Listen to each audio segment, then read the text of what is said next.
एक थोर संत म्हणजे संत नामदेव यांनी भगवत धर्माचा प्रचार केला होता. केवळ मराठीतच नाही तर ब्रज भाषेत त्यांनी अनेक काव्य रचली होती. भारतभर फिरून त्यांनी भावनिक एकात्मता साधली. नाचू कीर्तनाचे रंगी ज्ञानदीप लावू जगी हे त्यांच्या आयुष्याचे ध्येय होते. त्यांच्या कीर्तनात अनेक चांगल्या ग्रंथांचा उल्लेख केला आहे. आपल्या कीर्तन कलेमुळे प्रत्यक्ष पांडुरंगालाही ते बोलायला लावतात अशी त्यांची ख्याती. संत नामदेव लहान असतानाची ही गोष्ट आहे. एके दिवशी त्यांची आई गोणाई हिने पांडुरंगासाठी खीरपुरीचा नैवेद्य केला होता. त्या दिवशी नामदेवांच्या वडिलांना मंदिरात जायला जमणार नव्हतं, म्हणून त्यांनी आपल्या मुलाला म्हणजे नामदेवांना सांगितलं, अरे नामदेवा, आज हा खीरपुरीचा नैवेद्य तू घेऊन जा बरं पांडुरंगाला आणि अर्पण पण कर. छोट्या नामदेवाच्या मनात विठ्ठलाबद्दल प्रचंड प्रेम व आदर होता. तो मनाने निरागस होता.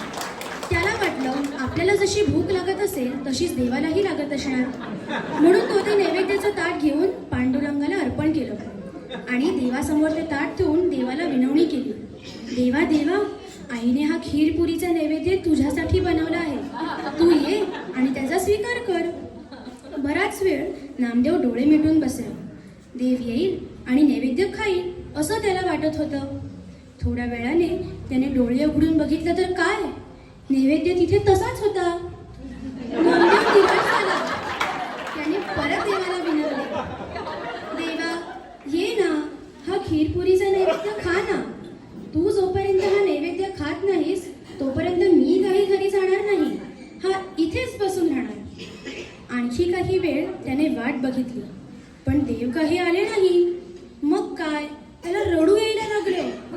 देवा, तुला खीरपुरी आवडत नाही का, की तू माझ्यावर रागवला आहेस? तू जर हा नैवेद्य खाणार नसशील तर मी पण उपाशी राहणार. असं म्हणत तो आपलं डोकं विठ्ठलाच्या चरणावर आपटू लागला.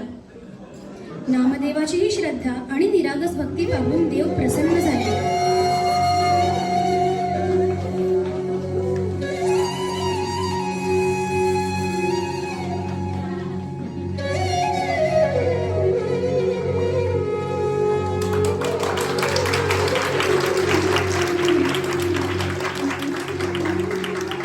प्रत्यक्ष विठ्ठल मूर्तीतून बाहेर प्रकट झाले. नामदेवांनी अर्पण केलेला खीरपुरीचा नैवेद्य त्यांनी आनंदाने खाल्ला. लहानपणापासूनच संत नामदेवांनी विठ्ठलाची प्रचंड भक्ती केली. भारतभर लोक संत नामदेवाचे आजही गुणगान गातात व त्यांची शिकवण आचरणात आणण्याचा प्रयत्न करतात.